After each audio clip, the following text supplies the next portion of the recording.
Hola, bienvenido a un nuevo episodio de Ñanfistrofio. Hoy es 23 de abril de 2020, el Día Mundial del Libro.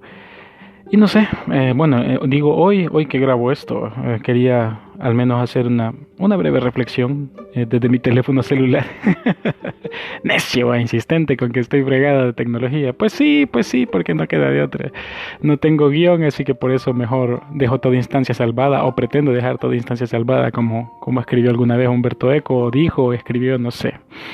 No me quería quedar sin la oportunidad de hacer una breve reflexión en torno al libro, digamos en general, y en particular sobre la literatura, porque, no sé, en estos tiempos de la pandemia, del coronavirus y todo eso, uno comienza a cuestionarse o puede llegar a cuestionarse la importancia que tenga la literatura, en el entendido de que la literatura no se considera un producto de necesidad vital, de primera necesidad. Es importante para la formación de toda persona en el ámbito educativo, al menos en lo que se considera del mundo moderno, pero, ¿cómo decirlo? Piense, por ejemplo, en toda la gente que jamás en su vida ha escuchado a Mozart, para ponerlo en otro plano. Eso no le quita importancia, la importancia que tiene el músico alemán. Sin embargo, hay gente que podría morir y jamás haber escuchado a Mozart y pues su vida siguió su curso. No significa relativamente nada. En ese mismo nivel de complejidad podríamos pasarlo a la literatura. Si ocurriera un siniestro, toco madera para que no sea así, que hiciera que desaparecieran la mayoría de libros, no sé, un diluvio, una cosa así, ¿qué libros rescataría usted? ¿Va? Y eso nos haría plantear la pregunta quijotesca del canon. ¿Va? El canon del Quijote, cuando deciden quemar los libros de caballería y salvan unos y queman otros. Hay una discusión de fondo. Entonces, ¿qué libros podríamos rescatar si sabemos que todos los libros por alguna dictadura mundial distópica deben ser destruidos? ¿Qué libros rescataríamos? ¿Qué libros quedarían en el canon? En realidad podría desaparecer casi toda la literatura que conocemos, tal y como ocurrió en la antigüedad, y que hasta nuestros días llegaran apenas fragmentos o solo algunas obras de algunos autores, y que eso permanezca en el tiempo y que eso consideremos ahora canon, porque representa el pasado, porque representa un estilo, porque, no sé, por los filtros que usted quiera. Hay que hacer una distinción, por supuesto. Una cosa es el corpus literario y otra cosa es el canon, pero me estoy adelantando a las cosas. ¿Cómo decirlo? Vaya, tiene el caso de Disney, hace un par de días creo que fue eso, no sé hace cuánto, si alguien me corrige, nadie puede corregirme, eh, que Disney despidió a más de 40.000 empleados, si no estoy mal.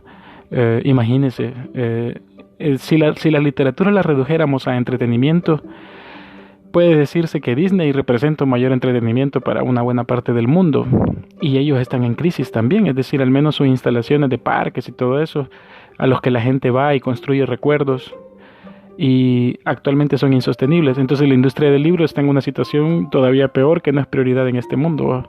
Así que con toda probabilidad, después de la pandemia, la industria del libro va a salir todavía más golpeada. Bueno, estoy creo que hablando, mezclando arroz con mango y todo eso, yo lo sé, ¿va? Pero la reflexión la quería orientar hacia eso. En rigor, el libro podría pasar por crisis tan severas como quedar al punto de aniquilación, y sin embargo la literatura seguiría existiendo, porque la literatura es algo más complejo que todo eso. Es decir, en el rigor académico actual, literatura se entiende por aquella que está, no sé, escrita de una forma estética, y en soporte escrito, o sea, no es en soporte oral, mientras que en una definición más amplia puede hablarse de literatura desde la oralitura, desde las tradiciones orales, desde los mitos, etcétera. Pero esas discusiones de discusiones, ¿va? Nos podemos ir a lo que decía Jarrell Levinson de que arte es todo aquello que alguna vez se considera artístico, que suena reduccionista, pero nuestro concepto de arte se basa en que tenemos otros objetos en una línea diacrónica de lo que consideramos arte. Y en fin, particularmente en El Salvador, ahora que viene a propósito de qué es literatura y qué no, pienso en que nunca hemos logrado establecer un canon tal cual. Yo le llamo, eso es una cosa muy personal, yo le llamo canon consuetudinario, un canon de la costumbre, cuando hablamos de los mismos autores de siempre: Salarrué, Claudia Lars, Alfredo Espino, Roque Dalton, qué sé yo, y así podríamos empezar a enumerar. Yo no estoy en contra de nada de eso, al contrario, son autores que a mí me encantan, pero es una pena que no se amplíe ese canon, que se sigue repitiendo una y otra vez. Por supuesto que son autores de gran excelencia, Pero si se reuniera el corpus completo de la literatura de El Salvador o lo que se concibe como literatura salvadoreña, nuestra situación sería totalmente distinta.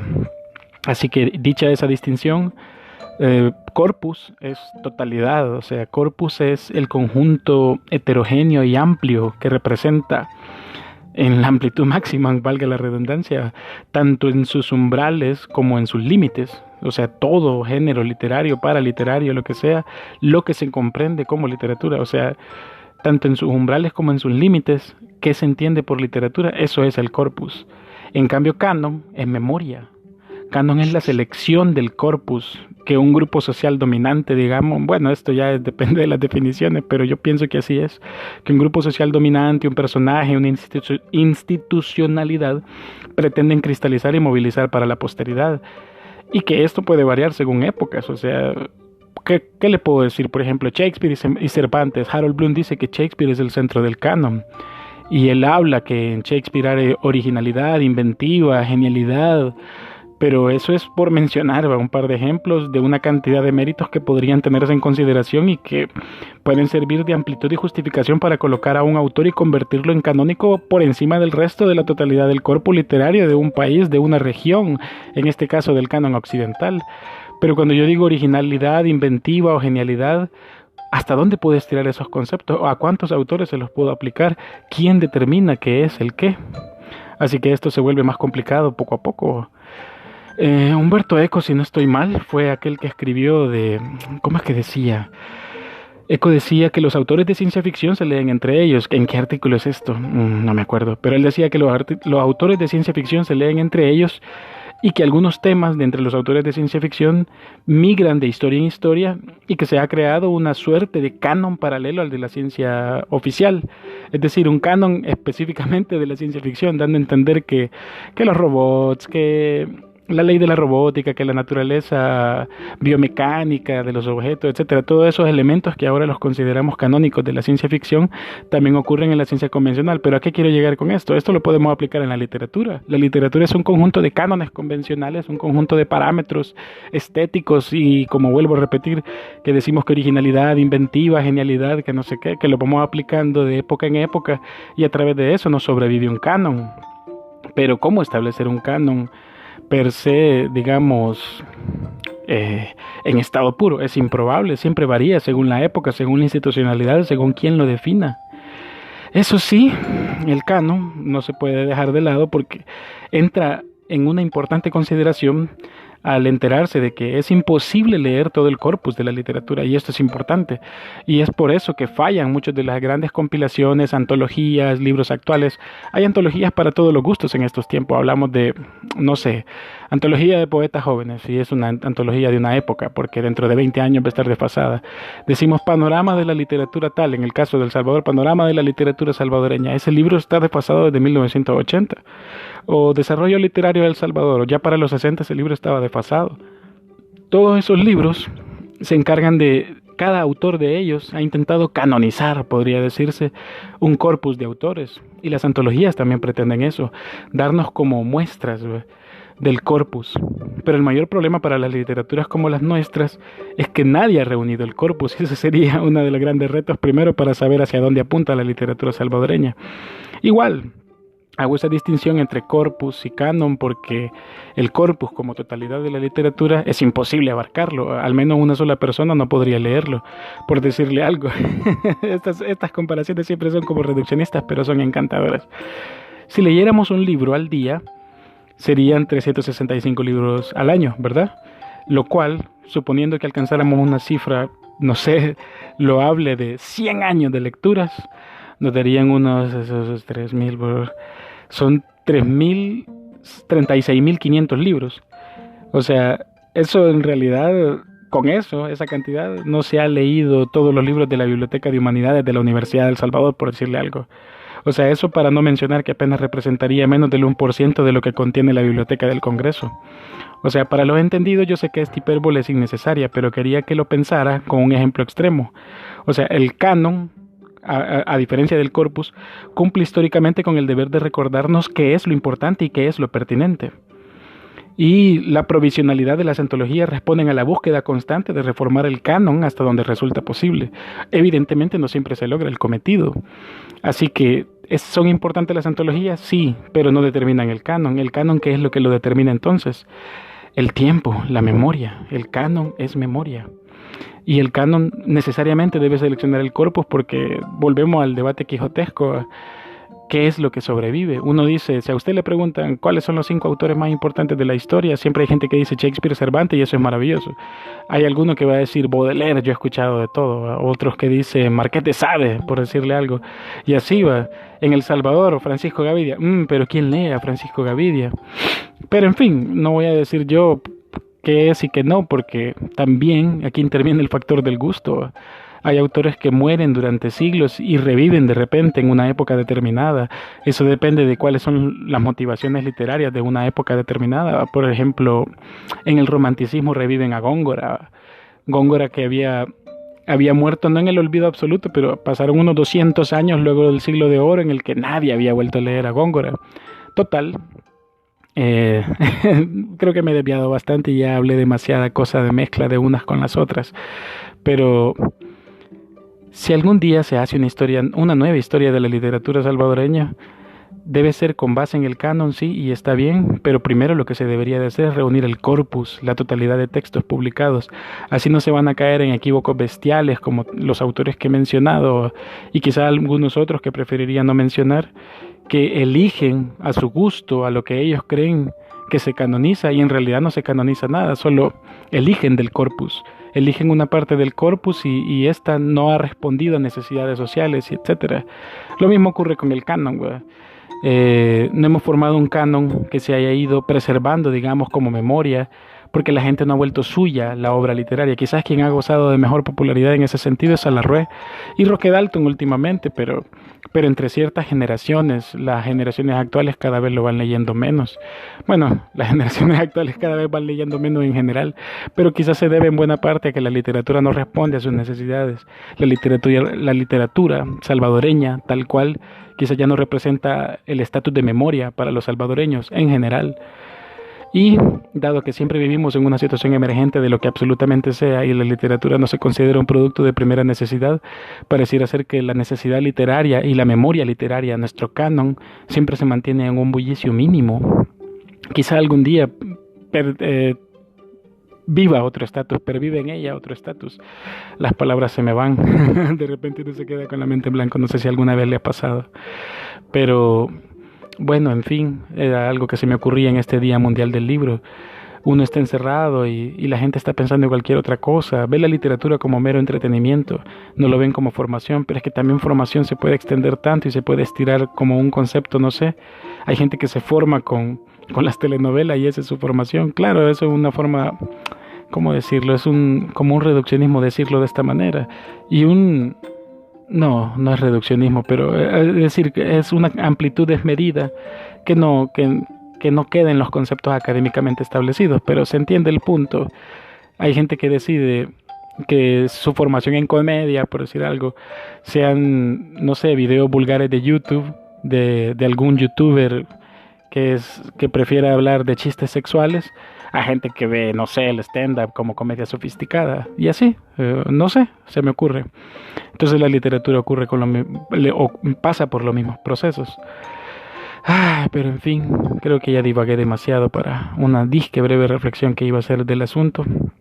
Huelga decir para cerrar que la literatura se basta a sí misma. Yo sé que esto es algo que se repite constantemente, pero aunque ahora mismo se aniquilaran todos los libros, estoy 100% seguro que la literatura volvería a nacer, porque en el ser humano existe el germen de la ficción desde el principio de los principios. El ser humano es la única especie, hasta donde se tiene noticia, que se crea relatos para sobrevivir.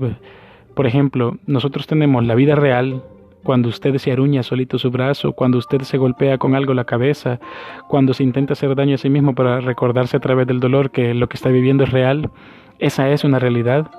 Y la otra realidad es la del relato, que usted está pensando que dentro de un mes que termine la pandemia, la cuarentena, o 2 meses, digamos, que termine la cuarentena, usted va a ir a tal parte, que no sé qué, nada de eso ha ocurrido y ni sabe si va a ocurrir, no tiene garantías de que ocurra. Eso es un relato. un relato esperanzador que a usted le permite persistir. No digo que no crea en él, sino que quiero llegar a un punto. Somos una especie que vive de relatos. Vivimos del relato de las series, vivimos del relato de las películas, vivimos del relato llamado ética, otro llamado religión, otro relato llamado normas sociales. Si actuáramos en estado salvaje, se imagina cómo, cómo viviríamos como especie humana si no existiera el humor, la tragedia, la comedia, si no existiera el drama. Somos una especie que necesita de los relatos. Así que, aunque ahora mismo se destruyeran las obras de Homero, de Shakespeare, de lo que sea, a lo mejor algún día aparecería otro poeta que represente la misma cumbre del triunfo lingüístico. Pero mientras no lo haga, la literatura seguiría sobreviviendo de una u otra forma. Y bueno, creo que no sé cuánto tiempo llevo ya, pero me he extendido demasiado y esto de Shakespeare me hizo pensar en lo siguiente, sobre la perfección e imperfección de la literatura, pero eso es un tema demasiado amplio.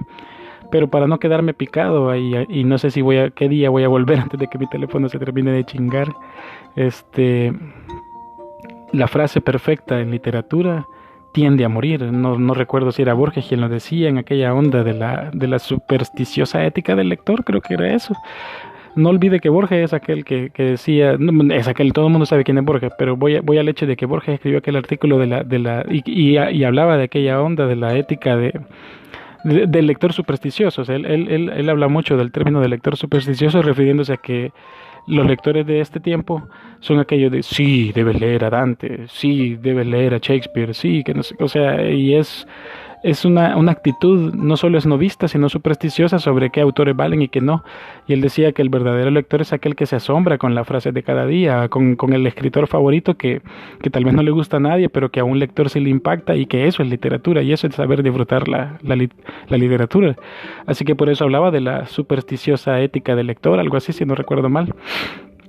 Pero en fin, tanto en ese como en Kafka y sus precursores él hace referencia primero a las lecturas que damos con posterioridad. Por ejemplo, ahora entendemos de una forma a Dante, ya que se menciona a Dante, porque han pasado cientos de años con autores que lo han releído y releído y escrito bajo su influjo, y ahora Dante se nos hace mucho más grande porque se alimenta con todas las influencias posteriores que él mismo generó. Y por otro lado, ya que mencionaba lo de la frase perfecta, piense, por ejemplo, para poner un ejemplo práctico, en aquel verso de Góngora: mientras por competir con tu cabello, oro bruñido, el sol relumbra en vano.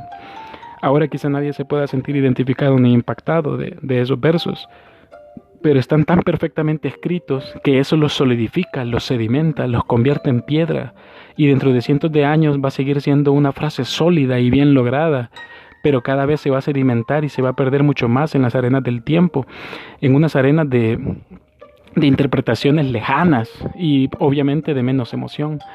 Mientras que el estilo directo y simple y prosaico de Cervantes, para el caso, ha resistido redoblajes, ha resistido actualizaciones, vulgarizaciones, qué sé yo, porque Cervantes se fijó más en la emoción, Cervantes se preocupó más por la construcción de los personajes que en lograr un estilo excesivamente pulcro. Y aquí es donde creo que se le cae a Harold Bloom su teoría acerca de Shakespeare como centro del canon. Yo estoy de acuerdo a lo mejor en buena parte de que Shakespeare lo represente, pero Shakespeare con esas frases tan geniales se ha ido sedimentando, en parte. Hay como 50 y 50, un 50% que el rasgo imaginativo, lo humano, como dicen los expertos, que sigue perviviendo hasta el día de hoy, incluso en toda creación literaria, y eso podríamos extendernos en alguna otra ocasión. Y por otro lado, las frases de Shakespeare se han ido sedimentando, se han ido volviendo, bueno, no son anacrónicas, deberían de serlo, pero no lo son. Se han ido sedimentando muy a su época, se han ido volviendo muy formales, digamos, en relación con el lenguaje actual. Y bueno, ya me empezó a doler la garganta, qué barbaridad. No puedo hablar un poco seguido, que ya me va afectando. En fin, ya hice mi monólogo respectivo, mi saludo para el Día Mundial del Libro. Me encantaría haber hecho este episodio con alguien, pero no se puede. Estoy solo aquí en esta cuarentena. En fin, gracias por haber escuchado hasta aquí, si acaso lo hizo, y a lo mejor nos escuchamos en la próxima. Hasta luego.